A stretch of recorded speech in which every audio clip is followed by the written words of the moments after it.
আসসালামু আলাইকুম।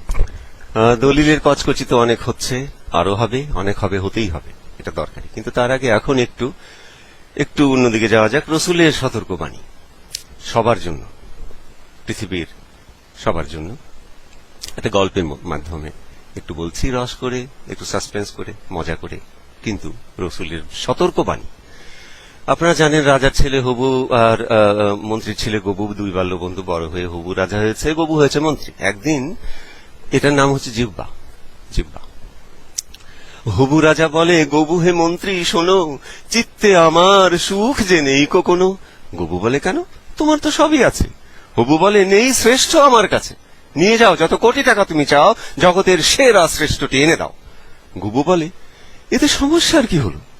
কিসের শ্রেষ্ঠ চাই শুধু সেটা বলো। পোশাক, খাদ্য, অলংকার বা বাড়ি বললে এখনই এনে দিতে সেটা পারি। হবু রেগে বলে, সেটা কি জানিয়ে চাই? সব শ্রেষ্ঠের সর্বশ্রেষ্ঠ চাই, নিয়ে এসো সেটা।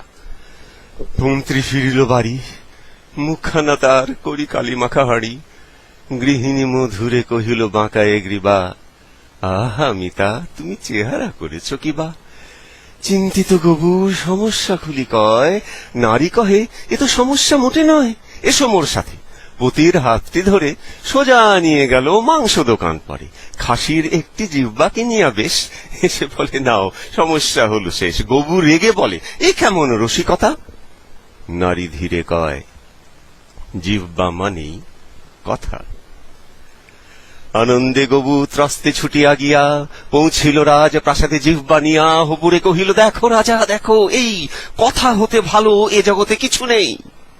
কথা দিয়ে জোড়া দিতে পারো ভাঙা বুক, ভাঙা সংসারে এনে দিতে পারো সুখ। কথায় গড়তে পারো যে দেশ সমাজ, কথার শক্তি ভেবে দেখো মহারাজ। জগতে প্রতিটি দুঃখী মানুষের মনে যারা দিয়েছেন শান্তি প্রতিটি ক্ষণে, মহাপুরুষেরা, নবী রসুলেরা শোনো, দেয়নি তো বাড়ি গাড়ি বৈভব কোনো, দিয়েছেন শুধু অমূল্য কিছু কথা। মানুষ পেয়েছে জীবনের পূর্ণতা, এত কল্যাণ আর কিছুতেই নেই, সব শ্রেষ্ঠের সর্বশ্রেষ্ঠ এই। হবু বলে, অর্ধেক শুধু হলো, এবারে সবার নিকৃষ্ট কি তা বলো, নিয়ে এসো সেটা। গবুর মাথায় বাজ, ঘুম ভেঙে কার মুখ দেখেছিল আজ। ছুটিল বাড়িতে, করিয়া পড়ি কি মরি, ঝুলিয়া পড়িল গৃহিণীর গলা ধরি। সন্দেহ চোখে হাসিয়া কহিল নারী, আজ যেন বাপু দেখি কিছু বাড়াবাড়ি, নিশ্চয় কোনো বিপদে পড়েছ মিতা। গবু বলে, সবচেয়ে নিকৃষ্ট কি তা? রমণী নয়নে রহস্যবান হানি, স্বামীরে তাহার কি কহিল কানে কানে। শুনিয়া গবুর অধরে হাসি না ধরে, গৃহিণীকে দেখে বিস্ময় ও আদরে। তারপরে ফের মাংস দোকানে গিয়া প্রাসাদে ছুটিল আরেক জিহ্বা নিয়া। হবুরে কহিল, দেখো রাজা দেখো, এই কথার মতন বিষাক্ত কিছু নেই। সাপের চেয়েও ছবল পারে এ দিতে, ধ্বংস আনতে পারে কথা পৃথিবীতে। কথার আঘাতে ভেঙে গেছে কত বুক, কথার আগুনে পুড়ে গেছে কত সুখ। সাজানো বাগান হয়ে গেছে ছারখার, ধ্বংস করেছে কথা কোটি সংসার। এত নিকৃষ্ট এই জগতে আর নেই, সব নিকৃষ্টের নিকৃষ্টতম সে এই। হবু বলে, গবু ধন্য ধন্য, পুরো রাজকোষ আজকে তোমার জন্য। এই পৃথিবীতে সবাইকে বলে দাও, কথার শক্তি চিনে নাও চিনে নাও। বলা হয়ে গেলে কথা তো আসে না ফিরে, সাবধানে সাবধানে কাজে লাগিও জিহ্বাটিরে।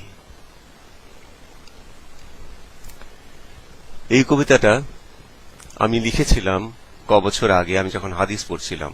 2 লাইনের হাদিস মাত্র, এই তো এখানে আছে,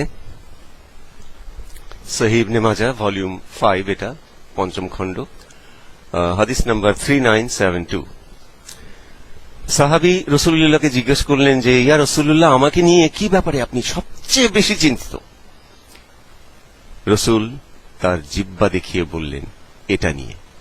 এটা পরে আমি ভাবলাম যে রসুলের এই সতর্কবাণী তো শুধু মুসলমানের জন্য না, মুসলিম, অমুসলিম, হিন্দু, বৌদ্ধ, খ্রিস্টান, পার্সি, জৈন, কনফুসি, ইহুদি, এমনকি নাস্তিক, প্রত্যেকের জন্য এই সতর্ক বাণীটা যাওয়া দরকার। তখন আমি এই কবিতাটা লিখি। যখনই আমি সুযোগ পাই আমি মানুষকে শোনাই।